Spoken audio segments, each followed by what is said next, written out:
Bismillahirrahmanirrahim. Hope you all students are fine. Today we are going to discuss Poisson ratio and creep in our mechanics of materials subject. First we are going to discuss creep in details, how it will contribute in our design steps, and second important thing is Poisson ratio.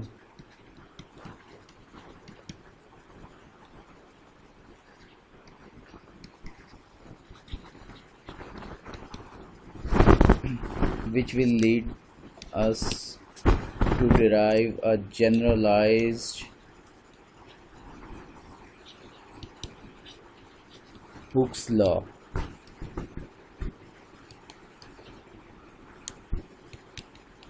In 3 dimension.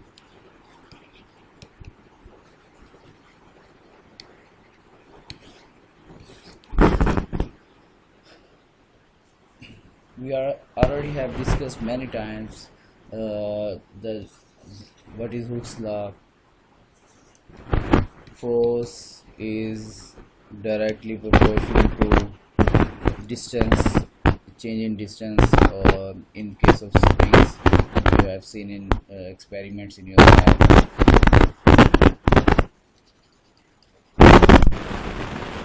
And regarding stress strain, you know well, stress is directly proportional to strain within elastic limit.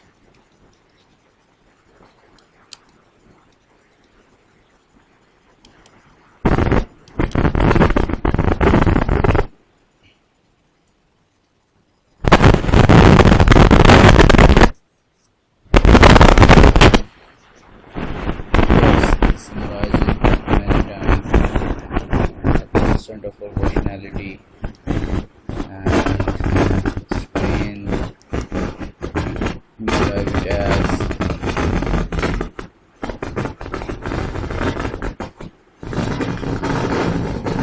stress over E, or you also you also equate it as change in length per unit original length. Yeah.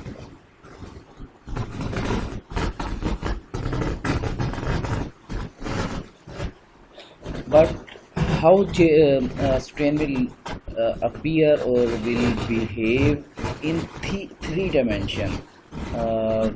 ये जितने भी हमने ये किए हैं, spring का case हो जाए या स्ट्रेस स्ट्रेन का केस हो जाए, इनको हमने यूजली डिस्कस किया है 1 डायमेंशन में.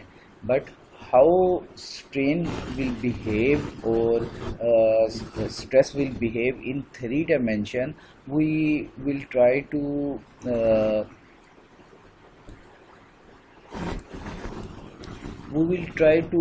look upon, or we will try to approximate the effect of other 2 dimensions on this particular dimension.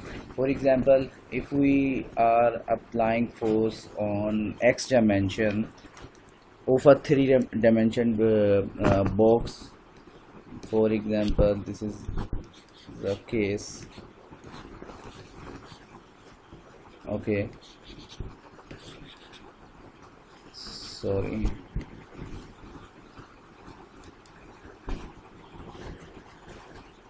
If this is the case, then how the other 2 dimensions, if this is x direction and this is y direction and into the board is z direction.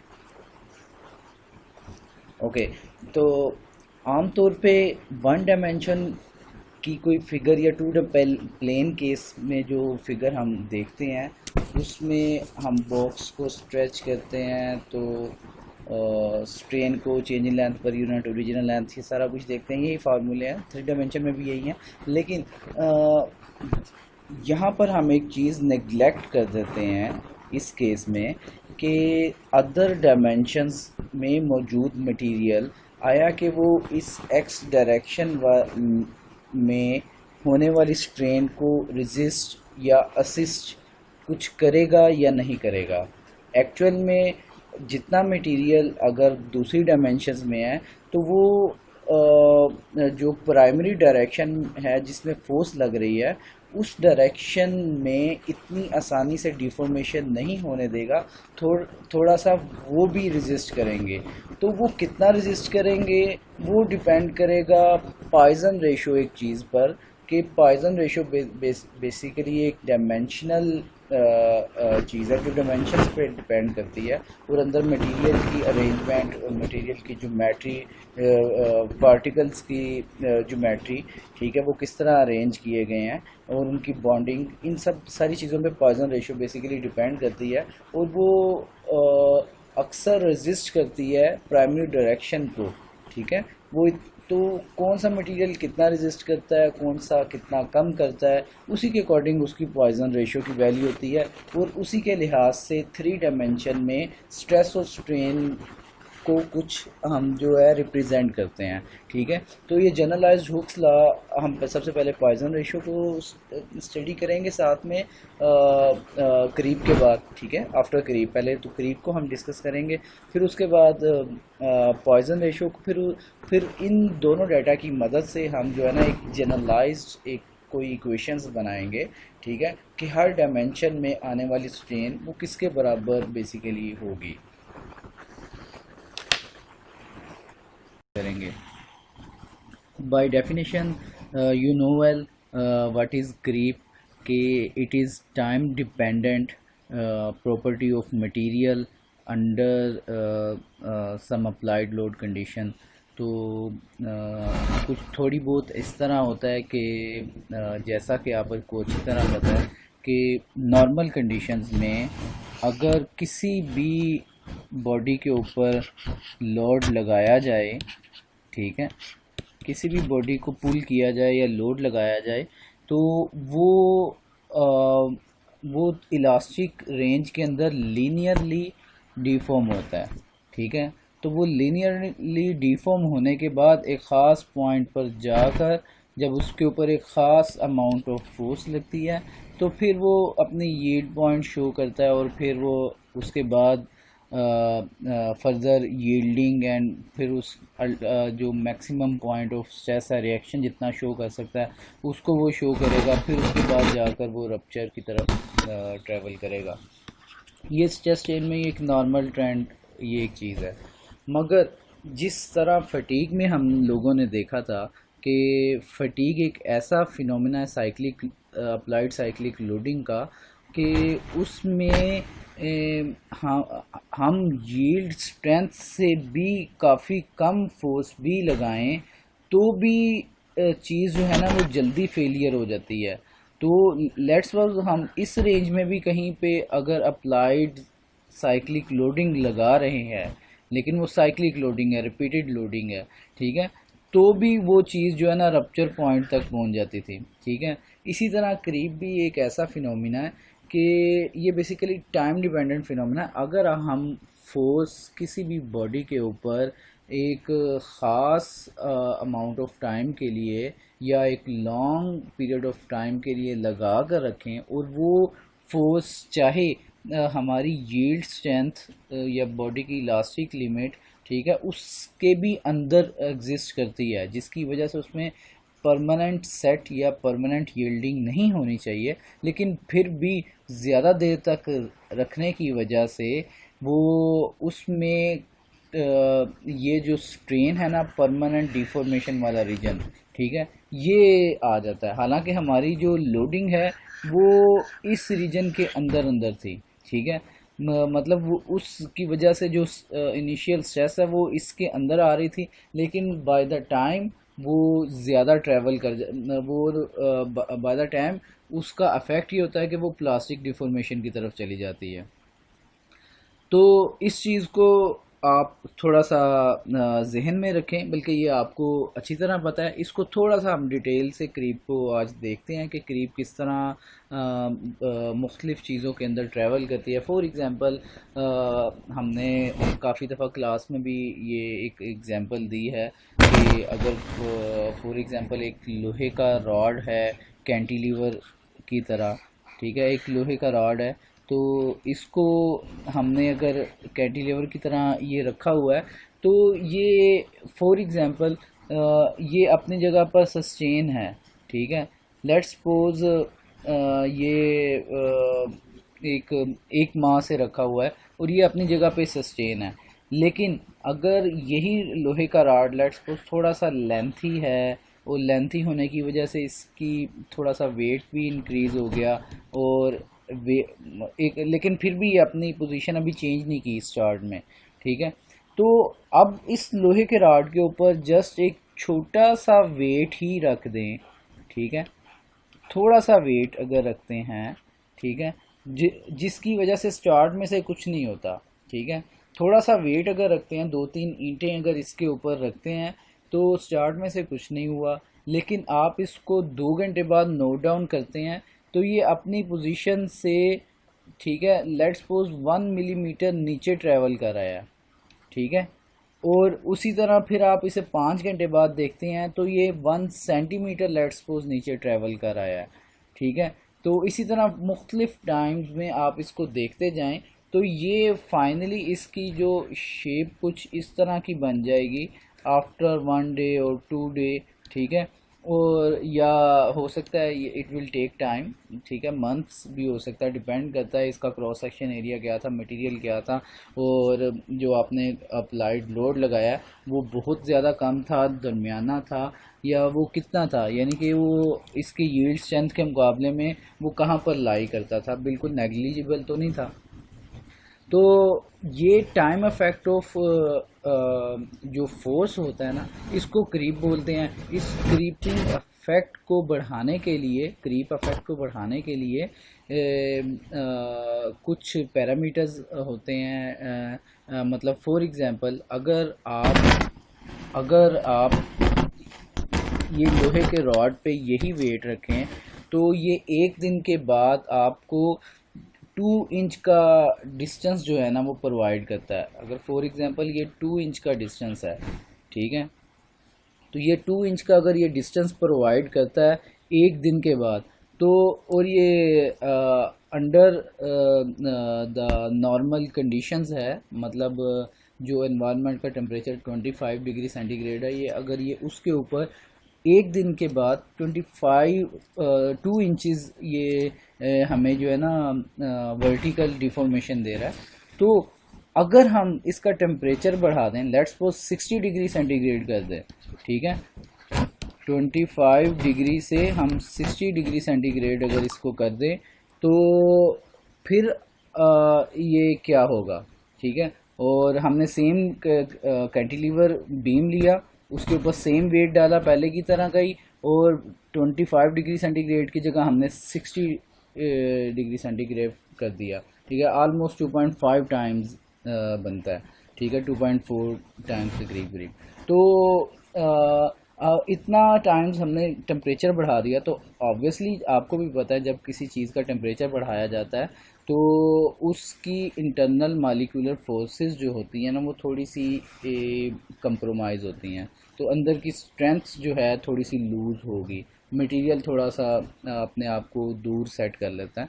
तो उसकी वजह से अब इसकी deformation अंदर जो softening effect आया है, उसकी वजह से पहले जो 2 इंच वाला डिस्टेंस एक दिन में ट्रेवल किया था, डिफॉर्मेशन वो एक दिन में हुई थी, अब हो सकता है ये जस्ट 12 आवर्स के अंदर अंदर, या हो सकता है जस्ट 5 to 6 आवर्स के अंदर अंदर ये डिस्टेंस ट्रेवल हो जाए। ये अब एक दिन से काफ़ी देर पहले, यानी कि 24 आवर्स से काफ़ी टाइम पहले ये 2 इंच का डिस्टेंस ट्रेवल हो कर लेगा, ठीक है।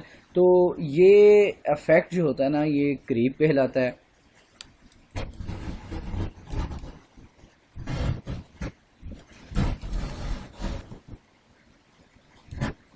मैं आपको कुछ एग्जांपल्स बताता हूँ, ये आपने रूटीन लाइफ में कुछ देखी होंगी, बल्कि ये जो फर्स्ट एग्जांपल है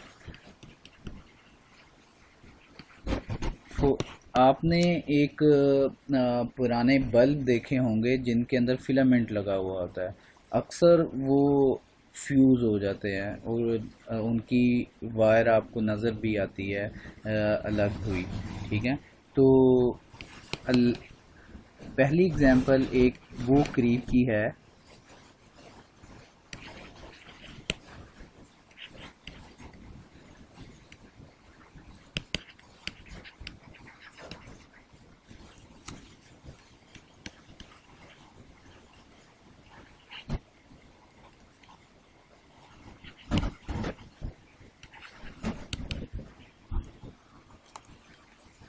ठीक है, इलेक्ट्रिक बल्ब टंगस्टन वायर जो होती है उसको हम कहते हैं कि वो बल्ब फ्यूज़ हो गया है। तो जबकि आपको पता होगा कि टंगस्टन का ऑलमोस्ट 31-40 डिग्री सेंटीग्रेड के करीब उसका मेल्टिंग टेम्परेचर है, और अगर हम वो कहें कि वो फ्यूज़ हो गया है तो फ्यूज़ बेसिकली मेल्टिंग को रेफ़र करता है। ठीक है, तो क्या बल्ब के फिलामेंट के अंदर इतना ज़्यादा टेम्परेचर 140 डिग्री सेंटीग्रेड तक अचीव हो पाता है? इतना करना तो इंतहाई मुश्किल चीज़ है। बहुत प्रिसाइज एनवायरनमेंट चाहिए होता है इतना टेम्परेचर अचीव करने के लिए। तो बेसिकली वो फ्यूजन का केस नहीं है, वो बेसिकली क्रीप का फेज क्रीप का वो एग्जांपल एक बनती है। क्रीप की वजह से वो ब्रेकेज होती है, ठीक है, फिलामेंट की। तो वो किस तरह होती है थोड़ा सा मैं अभी आगे एक्सप्लेन करूँगा। ठीक है, और इसके अलावा एक दूसरी छोटी सी एक एग्जांपल जो टरबाइन के ब्लेड्स होते हैं ना, लेट्स सपोज जेट इंजन की बात कर लेते हैं। जेट इंजन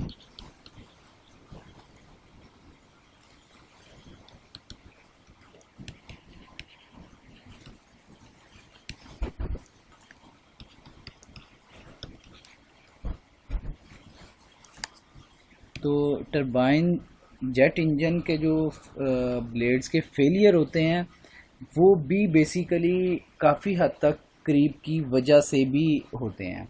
तो उन पे भी अभी मैं आपको ये एक्सप्लेन करूँगा कि वो किस तरह होते हैं। सबसे पहले हम फिनोमिना थोड़ा डिस्कस कर लेते हैं। तो याद रखें कि जैसा कि मैंने आपको काफ़ी दफ़ा क्लास में भी एक चीज़ एक्सप्लेन की है कि as a design engineer, mechanical design engineer, आपने कभी भी किसी भी मटेरियल की स्ट्रेस चेंज डायग्राम को नहीं छोड़ना। It is the basis of designing.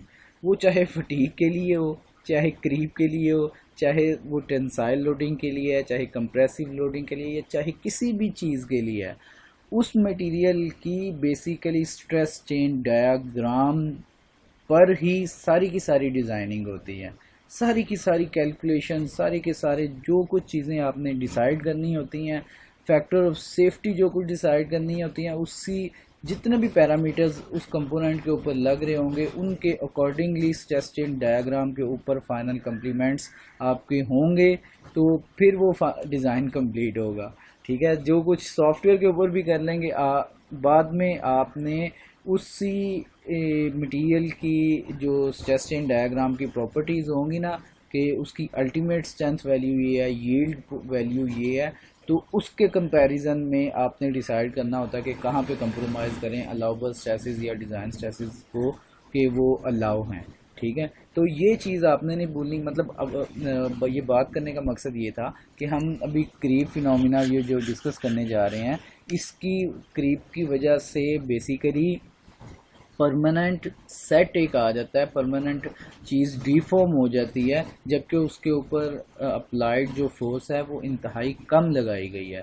ठीक है, फिर भी वो चीज़ परमानेंट डिफॉर्म हो जाती है, और इसके बावजूद ज़्यादा टाइम के लिए रखें तो वो चीज़ ब्रेक भी हो जाती है। ठीक है, तो अगर कोई चीज़, किसी चीज़ में परमानेंट डिफॉर्मेशन आ रही है और फिर फेल की तरफ भी जा रही है, तो ये फिनोमिना स्ट्रेस स्ट्रेन डायग्राम से ही रिलेटेड है। ठीक है, तो पहले मैं आपको एक स्ट्रेस स्ट्रेन डायग्राम जो हमने डिटेल से बातें की हुई हैं उसको छोटा सा एक्सप्लेन करता हूँ, फिर उसी स्ट्रेस स्ट्रेन डायग्राम से आगे हम चलते हुए ना क्रीप को साथ अटैच करेंगे। ठीक है, ये एक टिपिकल स्ट्रेस स्ट्रेन डायग्राम है किसी भी मटेरियल के लिए। ठीक है, ये जो आप हम पढ़ते रहे हैं। ठीक है, इसके नोमेनक्लेचर जो है वो हम बात कर लेते हैं। लेट्स सपोज ये एक स्टील मटेरियल है कोई। ठीक है, कोई स्टील का ग्रेड है। ठीक है, इसमें सबसे पहला पॉइंट जो आपके पास आता है, ठीक है, वो प्रोपोर्शनल लिमिट का आता है, P L proportional limit let's suppose. फिर उसके बाद ठीक है वो यील्ड स्ट्रेंथ एक आपके पास आती है। ठीक है,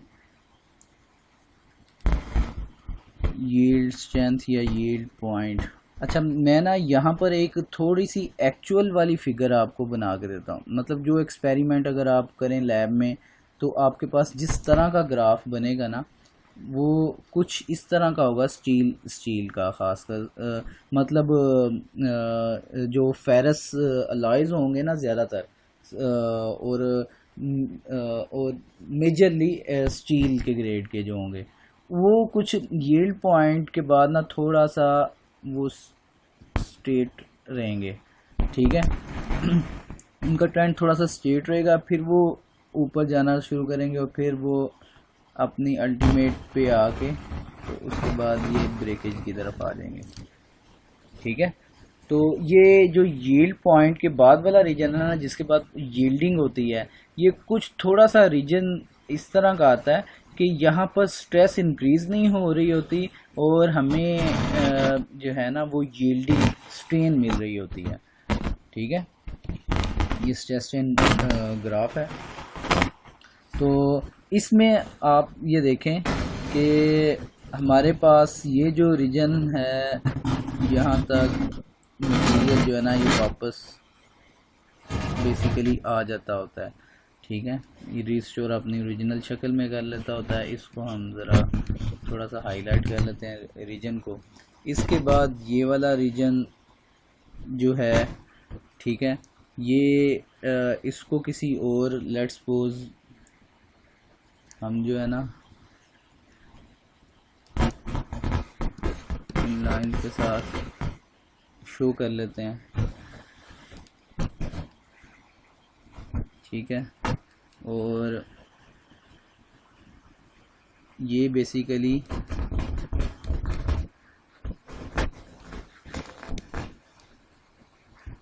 यील्डिंग रीजन कहलाता है। ठीक है,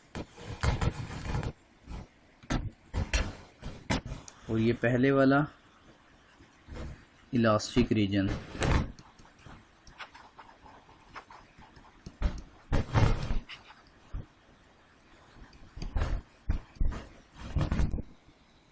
ठीक है, और फिर उसके बाद हमारे पास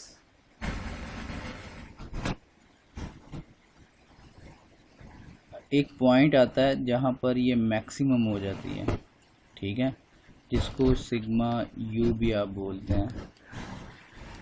ठीक है, सिग्मा यू तक ये वाला रीजन जो होता है इसको स्ट्रेन हार्डनिंग बोलते हैं।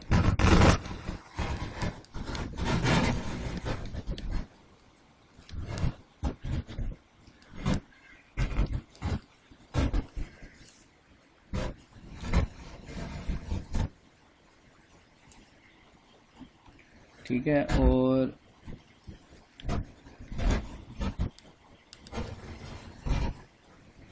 इसके बाद जो हमारे पास रीजन आता है जहाँ पे रप्चर होता है, उसको हम इस रीजन को नेकिंग फिनोमेना बोलते हैं।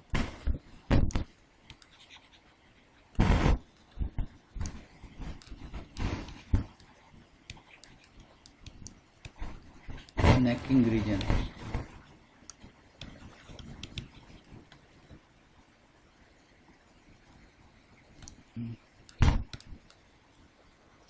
ठीक है, तो ये हमारा कंप्लीट एक स्ट्रेस स्ट्रेन डायग्राम बेसिकली बनती थी, जिसमें आपने एक्सपेरिमेंट किया होगा, लैब में भी किया है। इलास्टिक रीजन सबसे पहले, फिर ये एक ख़ास यील्डिंग होती है और स्ट्रेस ख़ास कोई बढ़ नहीं रही होती या तकरीबन कांस्टेंट होती है लेकिन डिफॉर्मेशन हो रही होती है। उसके बाद फिर दोबारा एक मटेरियल अपना आखिरी जोर लगाता है, ठीक है, स्ट्रेन हार्डनिंग पर। ठीक है, तो वो अपनी अल्टीमेट मैक्सिमम जो रेजिस्टेंस शो कर सकता है वो अपनी स्ट्रेस शो करता है मटेरियल। ठीक है, उस रीजन को स्ट्रेन हार्डनिंग रीजन बोलते हैं। उसके बाद आपने देखा होगा कि जिन स्पेसिमेंस को आपने लैब में टेस्ट किया है, उन स्पेसिमेंस मतलब उस चार्ट में अगर वो इस तरह की एक स्ट्रिप थी, ठीक है, तो उसके बाद आपने जब उसको टेस्ट किया तो वो आपने देखा होगा उनके दरमियान ना इस तरह का एक नेक बन गया। ठीक है, वो नेक बन गया और इसको लॉन्गेट किया तो फर्दर ये यहाँ से टूट गया। जब ये नेक फॉर्मेशन हो जाती है तो इसका मतलब है उसने अपनी मैक्सिमम ताकत मटेरियल ने लगा ली है, अब वो मज़ीद रेजिस्ट नहीं कर रहा, अब वो उस ब्रेकेज की तरफ जाने लगा है। ठीक है, तो उसके थोड़ी देर बाद ही वो टूट जाता है। ये चीज़ें आपने काफ़ी की हुई हैं। अब हम आते हैं कि जिस चीज़ पर हम फोकस कर रहे थे कि बेसिकली ये वाली जो रीजन्स हैं यील्ड पॉइंट वाले और स्ट्रेन हार्डनिंग और नेक रीजन, इनको अभी हम शो नहीं करते, लेकिन आपको ये पता है कि ये जो आम सिंपल मतलब लेट्स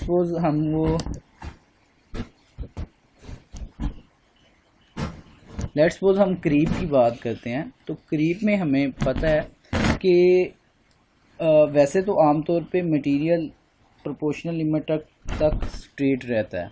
ठीक है, प्रोपोर्शनल लिमिट तक बिल्कुल स्ट्रेट रहता है, इसकी एक कांस्टेंट वैल्यू स्लोप की आती है स्ट्रेस स्ट्रेन में। ठीक है, तो ये एक हमें कांस्टेंट बिहेवियर मिलता है, लेकिन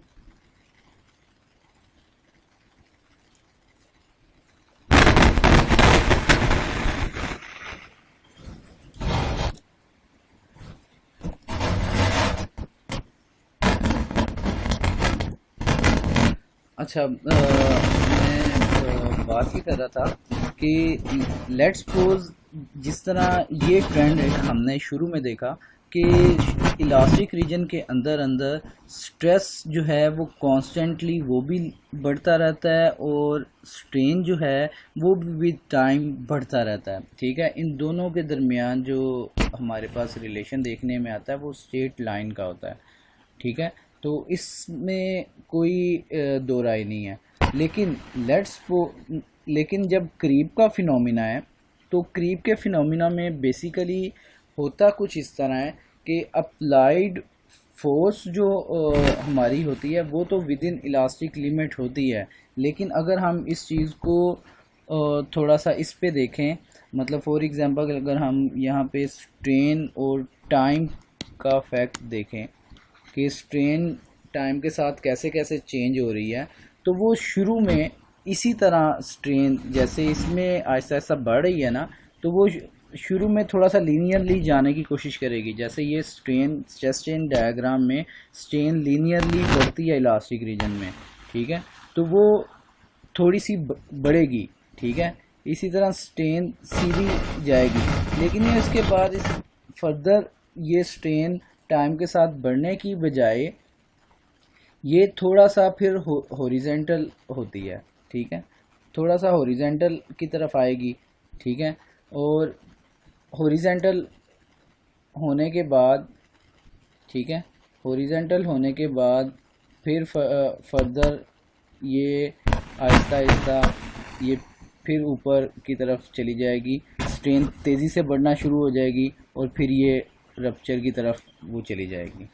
ठीक है, तो ये जो स्ट्रेन मतलब क्रीप की वजह से,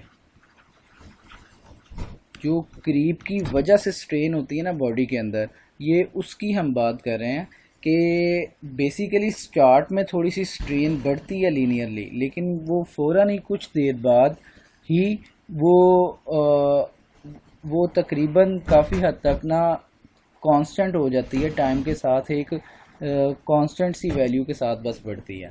ठीक है, तो उसके बाद फिर दोबारा जो है ना अब्रप्टली बड़ी तेज़ी से वो चेंजिंग होने लग पड़ती है उसमें। ठीक है, तो वो फिर वो टूटने लग पड़ती है। तो बेसिकली होता ये यही है कि ये जो पहला रीजन कहलाता है ना, ये वाला, ठीक है, इसको बोलते हैं प्राइमरी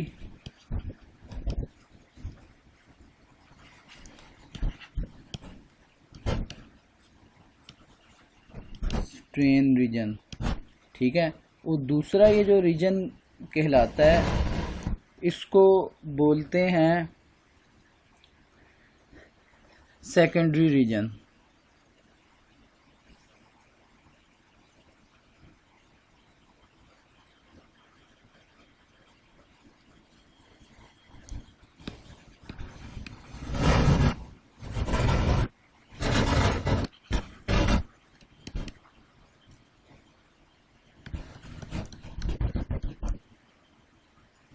ठीक है, और ये जो तीसरा रीजन होता है, ठीक है, इसको बेसिकली हम बोलते हैं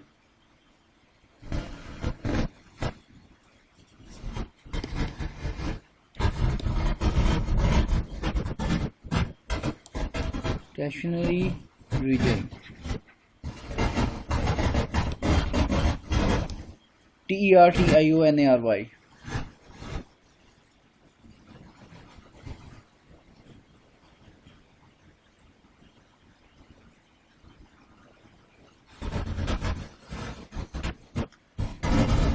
और अब इसी करीब के ये जो फिनोमिना स्ट्रेन का आ रहा है किसी भी मटेरियल के ऊपर, ठीक है, तो इसको थोड़ा सा हम रिलेट इसके साथ कर लेते हैं। बल्कि इससे भी पहले मैं आपको एक छोटी सी एग्जांपल दिखाऊं तो अगर कोई भी एक फॉर एग्जांपल एक स्प्रिंग है, उसको ऊपर से मैंने फिक्स किया है, ठीक है, और उसके साथ एक वेट लेट्स सपोज हैंग कर दिया।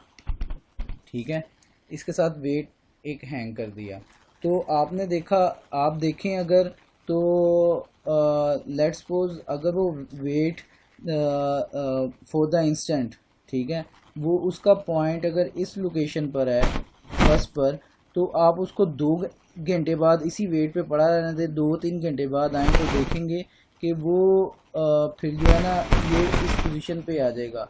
फिर कोई 1 दिन बाद आए तो वो हो सकता है इस पोजीशन पे आ जाए। ठीक है, तो वो इसी तरह आप टाइम बढ़ाते जाएं तो आहिस्ता आहिस्ता ये अपनी स्ट्रेन की पोजीशन चेंज करता जाएगा। ठीक है, इसकी जो और फिर फर्दर अगर कमरे का टेम्परेचर ज़्यादा हो या गर्मी बहुत शदीद हो तो ये इससे भी तेज़ी से नीचे आ सकता है। लेकिन इसका नीचे आना स्टार्टिंग जो होगी फेज़ वो काफ़ी हद तक लीनियर होगी टाइम के साथ। ठीक है, और इसके बाद स्ट्रेन इसमें काफ़ी हद तक कांस्टेंट हो जाएगी टाइम के साथ। ठीक है, वो टाइम गुजरा होगा और लेकिन उसमें स्ट्रेन कोई बहुत प्रोमिनेंट चेंजिंग, उसका जो वैल्यू होगी ना स्ट्रेन रेट की, वो बहुत प्रोमिनेंटली इंक्रीज, मतलब तेज़ी से इंक्रीज़ नहीं कर रहा होगा।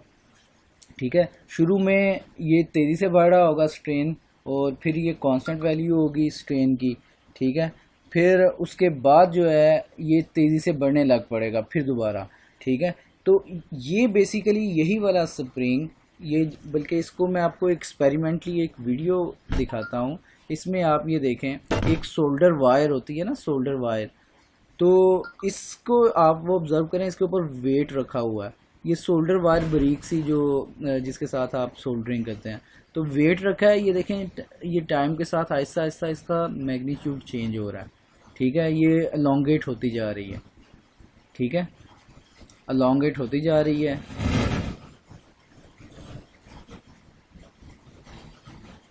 इसको ऑब्जर्व करें।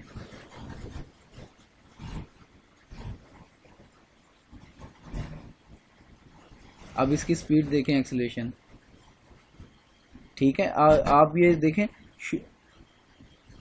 शुरू में इसको देखें कि ये आहिस्ता, अभी बहुत कम आहिस्ता आहिस्ता बढ़ रही है। अब ये देखिएगा आहिस्ता आहिस्ता इसका एक्सेलरेशन तेज़ होता जाएगा, यानी कि वो ग्राफ पीक की तरफ जा रहा है, ये जो हमने अभी बनाया था।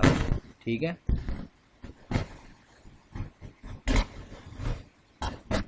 ये जो है ना ग्राफ शुरू में पीक की तरफ जा रहा है, उसके बाद कांस्टेंट रेट हो जाएगा। ठीक है, ये पीक की तरफ जा रहा था, ये काफ़ी हद तक पीक हो गया, कांस्टेंट रेट हुआ। अब इसके बाद कांस्टेंट के बाद अब ये देखें एक्सेलरेशन पकड़ेगा। अब ये देखें काफ़ी तेज़ स्पीड हो गई। ठीक है, इसके बाद इसने फिर एक्सेलरेशन पकड़ लिया और ये काफ़ी तेज़ी से बढ़ता गया और उसके बाद ये जो है ना फेलियर की तरफ चला जाएगा। ये क्रीप का इफेक्ट है, वेट कोई नहीं बढ़ाया, वेट वही है, जस्ट टाइम दिया है और टाइम की वजह से वो आहिस्ता आहिस्ता चीज़ फेलियर की तरफ चली गई। क्रीपिंग इफेक्ट उसमें क्रीप इफेक्ट उसमें आ गया।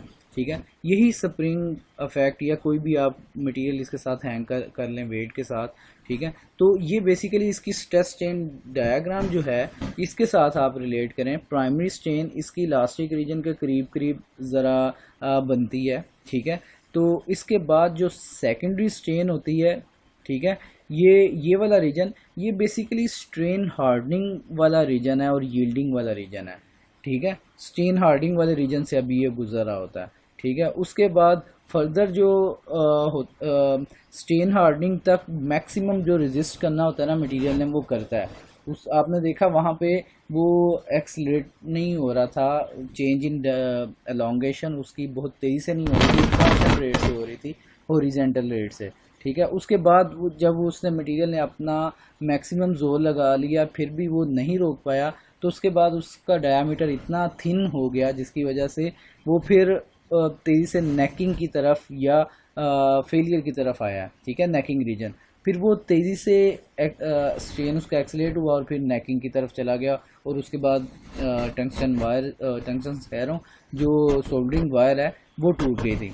ठीक है, ये तीन रीजन तीन फेज़ हैं basically, primary strain, secondary region है। ठीक है, और तीसरा जो हमारे पास है वो टर्शियरी रीजन है जिसके अंदर वो जाके ना चीज़ फेल हो जाती है। तो इस चीज़ को ज़रा आप जहन में रखें।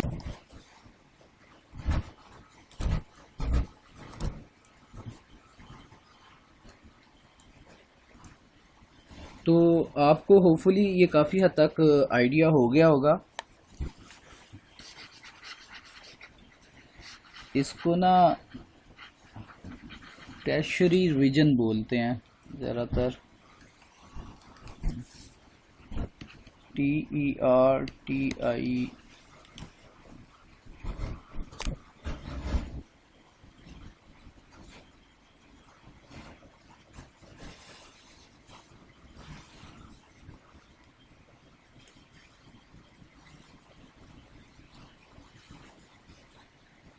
और ये बेसिकली स्टेज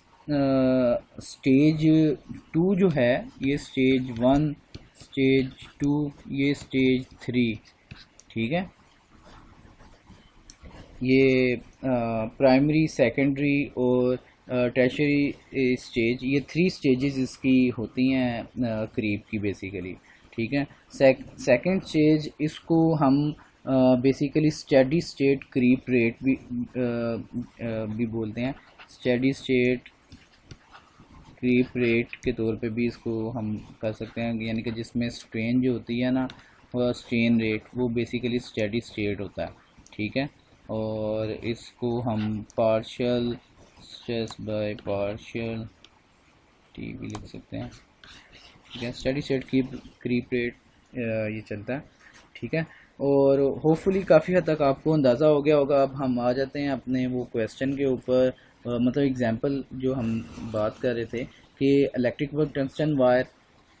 ठीक है, इसमें भी बेसिकली होता क्या है कि जब हमारा एक फिलामेंट मतलब बल्ब के अंदर जो हमारा फिलामेंट है, मतलब लेट्स सपोज वो फिलामेंट कुछ इस तरह लगा हुआ था।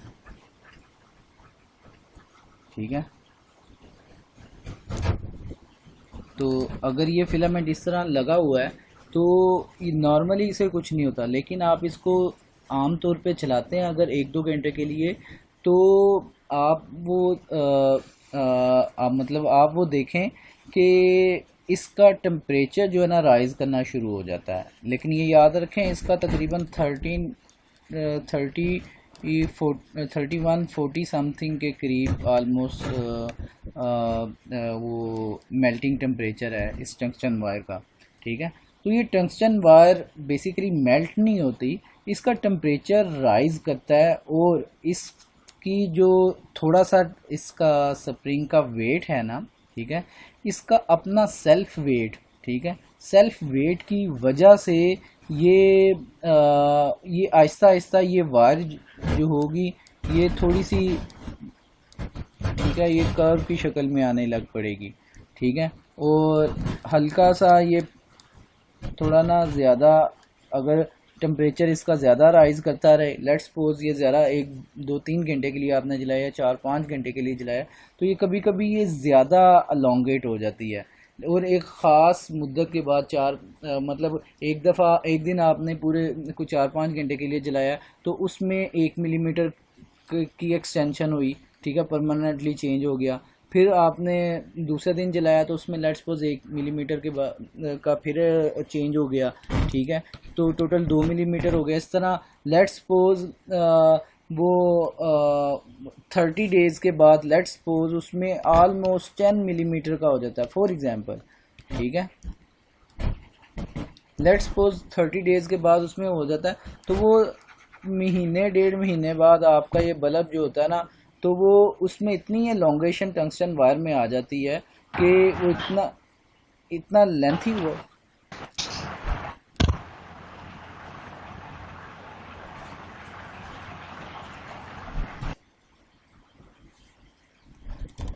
इसमें इतनी लेंथ इंक्रीज हो जाती है कि वो आहिस्ता आहिस्ता इन तीनों रीजन से गुजरते गुजरते इन दिनों में महीने या 2 महीने बाद वो प्राइमरी स्ट्रेन उसमें पहले शुरू होती है, फिर आहिस्ता आहिस्ता सेकेंडरी रीजन में वो आता रहता है। ठीक है, तो सेकेंडरी रीजन से आहिस्ता आहिस्ता गुजरते मतलब महीना गुजर गया, 2 महीने बाद, और फिर काफ़ी अरसे बाद ये आहिस्ता आहिस्ता नेकिंग की तरफ चले जाता है फिर, और ये फिर बकायदा क्रीप की वजह से टूट जाता है। और इसकी हेल्प करने में जो एलिमेंट होता है, जो पैरामीटर होता है, वो बेसिकली टेम्परेचर होता है बल्ब का इटसेल्फ। उसका टेम्परेचर उसको जल्दी ये क्रीप फेलियर की तरफ लेके जाता है।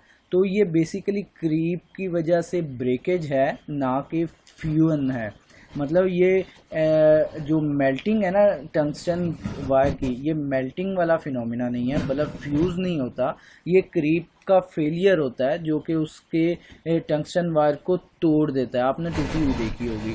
और इवन ये फिनोमिना इस ज़्यादा प्रोमिनेंट तभी आपने देखा होगा बल्ब का, कि बल्ब को अगर आप चलते हुए को थोड़ा बहुत अगर हिलाएं ना, ठीक है, अगर आप थोड़ा बहुत हिलाएं या स्ट्राइक कर दें, गलती से किसी चीज़ पर हल्का फुल्का स्ट्राइक कर दें, तो उसकी जो टंगस्टन फिलामेंट जो उसका अंदर लगा हुआ ना, वो बेसिकली उसके ऊपर फोर्स इतनी ज़्यादा अचानक लग जाती है कि वो इस क्रीप की स्टेज से बड़ी तेज़ी से गुजर जाता है। अप्लाइड लोडिंग जो ना बड़ी तेज़ी से हो जाती है, और वो फिलामेंट वैसे ही टूट जाता है। ठीक है, तो वो मेल्ट नहीं होता, वो फिर बकायदा जो है ना बड़ी तेज़ी से, मतलब आपने फोर्स लगाई तो वो क्रीपिंग इफेक्ट जहाँ पर उसने फॉर एग्जांपल कोई 30 40 डेज लगाने थे, इमीडिएटली भी टूट जाता है, यानी कि वो मैकेनिकल फेलियर बेसिकली बनता है।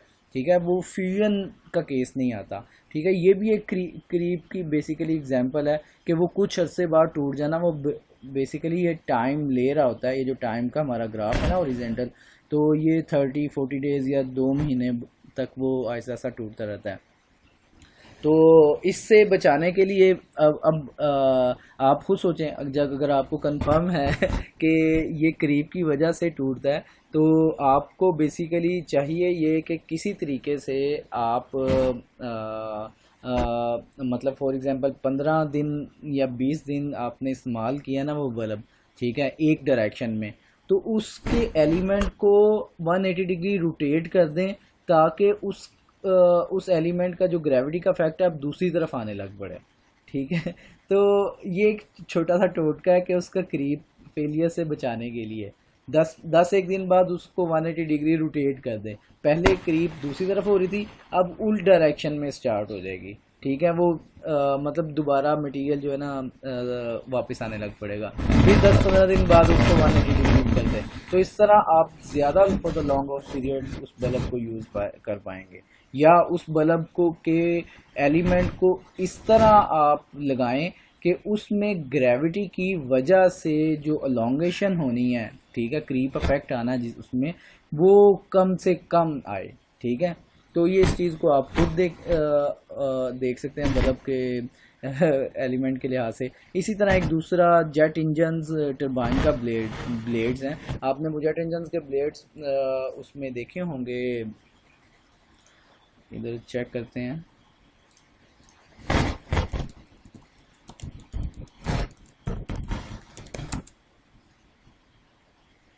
ठीक है, ये देखें, ये जेट इंजन के ब्लेड्स हैं। ठीक है, ये एक ख़ास रोटर के अंदर चलते हैं। जैसे ये एक आपको थोड़ा सा ये रोटर नज़र आ रहा है ना, कि बाहर केसिंग है, अंदर बहुत कम क्लीयरेंस के साथ, बहुत कम क्लीयरेंस होता है, और ये बहुत कम क्लीयरेंस होता है, और ये ब्लेड जो है ना इसके बहुत करीब से गुजर के तो इसको इसके अंदर ये चलते हैं ये ब्लेड्स। ठीक है, ताकि क्लीयरेंस जितनी कम होगी उतना ज़्यादा अच्छा प्रेशर डेवलप होगा। ठीक है, तो इन ब्लेड्स की अक्सर कभी कभी फेलियर होती है, और वो इस वजह से कि जैसे मतलब एक टाइम गुजरता है ना, मतलब जब लेट्स सपोज आपने एयरप्लेन को उड़ाया एक बहुत लॉन्ग फ्लाइट पे उड़ेगा, तो इसके अंदर आपको पता ब्लेड्स के अंदर फिर अच्छा खासा टेम्परेचर भी जनरेट होता है। ये अच्छे खासे टेम्परेचर में जब रहते हैं कॉन्स्टेंटली, तो जब कोई चीज़, और इसके ऊपर सेंट्रीफ्यूगल फोर्सेस भी लगती है, मटेरियल बाहर की तरफ सेंट्रीफ्यूगल डायरेक्शन में रेडियली आउटवर्ड जाने की कोशिश भी कर रहा है। ठीक है, उस मतलब कांस्टेंट एक फोर्स उनके ऊपर लग रही है कि वो बाहर की तरफ मटेरियल निकले, यानी कि इसकी केसिंग की तरफ टकराने की भी कोशिश कर रहा है। ठीक है, तो इसके ऊपर ये सेंट्रीफ्यूगल फोर्सेस कॉन्स्टेंटली वो, और फिर टेम्परेचर इसका जो इतना ज़्यादा राइज हो जाता है, इसकी वजह से जब आप इसके इंजन को एक लॉन्ग फ्लाइट के बाद बंद करते हैं, तो इसका ब्लेड लेट्स सपोज अगर लेट्स सपोज 1000 मिलीमीटर का है। ठीक है, तो ये 1000.1 millimetre, just 0.1 millimetre let's suppose इसकी जो है वो लेंथ इंक्रीज हो गई होगी। ठीक है, तो आप दूसरी फ्लाइट करें, लेट्स सपोज 1002 मिलीमीटर के करीब जो है ना इसकी वो लेंथ इंक्रीज हो जाए। इसी तरह अगर बहुत ज़्यादा लॉन्ग फ्लाइट्स पे फर्दर इसको उड़ाया जाए और बहुत ज़्यादा हीटअप भी हो ये इंजन, ठीक है, तो बार बार हीटअप हो, या फ्यूल इस तरह का है कि वो टेम्परेचर इसका बढ़ा दे, प्रॉपर कूलिंग इफेक्ट नहीं हो रहा, तो इसके जो एक लॉन्ग फ्लाइट की वजह से 5-6 घंटे के बाद इसकी डायमेंशन में इसकी ना प्रॉपर एक चेंजिंग आई होती है। इसकी डायमेंशंस प्रॉपरली चेंज हुई होती हैं। ठीक है, थोड़ी बहुत इसके लॉन्गेट हो जाती हैं। तो इसकी इस क्रीप मतलब एक टाइम इफेक्ट ऑफ जो फोर्स है सेंट्रीफ्यूगल और टेम्परेचर फोर्स, इन फोर्सेस की वजह से ये बकायदा इसकी डायमेंशंस इंक्रीज हो जाती हैं, एलोंगेशन इसमें आ जाती है, स्टेज 1 की हो या वो स्टेज 2 की हो। ठीक है, मोस्ट प्रोबेबली स्टेज 1 की हम कंसीडर कर लेते हैं कि थोड़ी सी एलोंगेशंस होती हैं, लेकिन वो थोड़ी सी भी डिफॉर्मेशंस वो बेसिकली अक्सर ऐसा होता है कि वो इस क्लीयरेंस को ख़त्म कर देती हैं। जब वो ये क्लीयरेंस ख़त्म हो जाती है, फिर इसके साथ जब जैसे ही थोड़ा सा टकराता है तो फिर ये ब्लेड जो है ना वो ब्रेकेज की तरफ जाते हैं, तो फिर ये टरबाइन फेलियर की तरफ चली जाती है। अक्सर क्रीप इफेक्ट की वजह से भी ये ब्लेड्स बेसिकली फेल होते हैं। ठीक है, तो ये चीज़ याद रखें कि ये दो मैंने आपको एग्जांपल्स दिए हैं और क्रीप का किया है, तो होपफुली काफ़ी हद तक आपको आइडिया हो गया होगा। तो इंशाल्लाह इस फर्दर मेरे ख्याल से भी टाइम हमारा कितना हो गया हुआ है, 44 मिनट्स हो गए। तो फर्दर एक चीज़ पॉइजन रेशो रहेगी, ये चले नेक्स्ट लेक्चर में डिस्कस कर लेंगे थोड़ा सा, ठीक है। तो ये क्रीप के हवाले से जो आपके पास क्वेश्चंस हों वो मेरे साथ सेशन में डिस्कस करें, तो इंशाल्लाह उसमें क्वेश्चन आंसर सेशन करते हैं। हैव अ गुड डे, अल्लाह हाफिज़।